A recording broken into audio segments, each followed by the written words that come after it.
ငကြင်းစီနဲ့ငကြင်းပြန်ကြော်နေတဲ့ FSG သို့မဟုတ်လီဗာပူးဖန်တွေမေ့မထားတဲ့အရာလီဗာပူးတင်းရဲ့အစောပိုင်းပွဲစဉ်တရားဝင်ပွဲ၃ပွဲအတွင်းတိုက်စစ်ပိုင်းမှာဂိုးတွေသွင်းထားပေမဲ့ခန်းစစ်မှာတော့အားနည်းချက်တွေထပ်ခါတွေ့မြင်ခဲ့ရပါတယ်။၃ပွဲအတွင်းပေးလိုက်ရတဲ့ဂိုးရည်အတွက်က6ဂိုးရှိနေပြီးဒီတိုင်းဆက်သွားမယ်ဆိုရင်ချန်ပီယံမဖြစ်နိုင်ပါဘူး။ဒါဟာချန်ပီယံအသင်းတွေမှာတွေ့ရလေရှိတဲ့လက္ခဏာလည်းမဟုတ်ပါဘူး။ပြည်သက်တွေအားလုံးကတိုက်စစ်ကနေဂိုးတွေရနေတာကိုပျော်နေကြပေမဲ့အမှန်တကယ်ရှိနေတဲ့ပြဿနာကနောက်တန်းမှာတည်ငြိမ်မှုမရှိခြင်းဖြစ်ပါတယ်။ကန်ရမယ့်ပြိုင်ပွဲကပရီးမီးယားလိတစ်ခုတည်းမဟုတ်ပါဘူး။ဒီကွက်ပိတ်ခန့်ဒီခန်းစစ်ကစားသမားတေချာမဖြစ်တင်းနိုင်ရင်လီဗာပူးဒုက္ခနဲ့လှကြုံရမှာပါ။လက်ရှိနေတဲ့ကစားသမားတွေပွဲပန်းလာတာနဲ့အမျှဒဏ်ရာတွေရလာမယ်။ဆွမ်းဆောင်ရည်ကျဆင်းလာမယ်။ဒီချက်တွေကိုလီဗာပူးအသင်းတီးတီးတတာလှစ်လူရှုနေတာပါ။ FSG က transfer market ထဲမှာတကယ်လိုအပ်နေတဲ့အခြေခံပြဿနာကိုဖြေရှင်းဖို့အရေးသွင်းပြီးနောက်ခံလူမဝယ်ပေးပဲ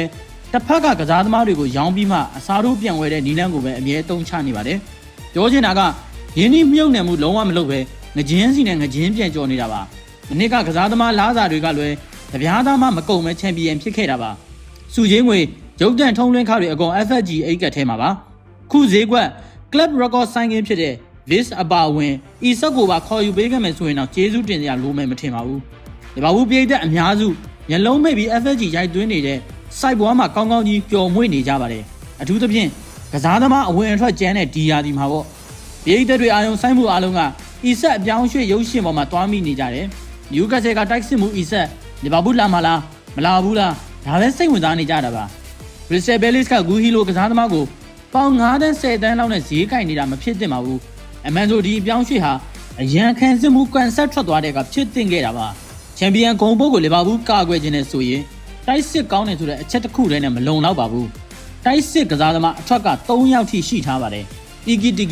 ဂက်ပို2ယောက်ထဲနဲ့နံပါတ်9ရိုးဖြစ်နိုင်တယ်လို့တွေးရင်မဟာအမှားကြီးပါပဲ။ဝဲကြီးတစ်ပွဲမှာဂိုးတကိုးကြောင့်ဆုံးရှုံးလိုက်ရတဲ့တာတကားတွေလည်းအများကြီးပါ။အခုလို3ပွဲအတွင်းမှာ6ဂိုးပေးထားပြီးသားအခြေအနေကလီဗာပူးအတွက်စိုးရိမ်စရာပါပဲ။ FSG ကပရိသတ်တွေရဲ့အာရုံကိုဤဆက်အပေါ်ဖမ်းထားပြီးတကယ်လိုအပ်ချက်ကိုမဖြည့်ရှင်းမဲ trick လုပ်နေတယ်ဆိုတာမမေ့သင့်ပါဘူး။လီဗာပူးတင်းရဲ့အရင်အောင်မြင်မှုတွေကိုပြန်ကြည့်လိုက်ရင်လည်းနောက်တန်းတည်ငြိမ်မှုရှိတဲ့အချိန်ကာလတွေပဲဖြစ်ပါတယ်။ဗန်ဒိုက်ကိုရောက်လာတဲ့အချိန်အလက်ဆန်ရောက်လာတဲ့အချိန်တွေမှာအသင်းတစ်ခုလုံးကိုဆွဲတင်နိုင်ခဲ့တာပါ။ခုဆိုကိုနာဒေးကရီယယ်နဲ့ဘာလို့ညာလို့ဗန်ဒိုက်ကလည်းအသက်အရွယ်တစ်ခုရနေပြီဖြစ်ပြီးအတင်းကောင်းဆောင်နေရာကိုမေဂျာဆိုင်ကင်းလုပ်ပြီးတေချာပေါက်ဖြစ်တင်ရမှာပါ။ဤဆက်ကိုဝယ်ပေးလို့နောက်တန်းမခေါ်ဘူးဆိုရင်အဓိပ္ပာယ်လုံးဝမရှိပါဘူး။ရထားတဲ့ဝင်ငွေနဲ့ဤဆက်ရောခန်းစစ်ကစားသမားတွေရောခေါ်ပေးရမှာပါ။ဒီကုန်းချုပ်ရရင်တော့လီဗာပူးပြည်သက်တွေနဲ့လုံးဝမမေ့ထားသင့်တာက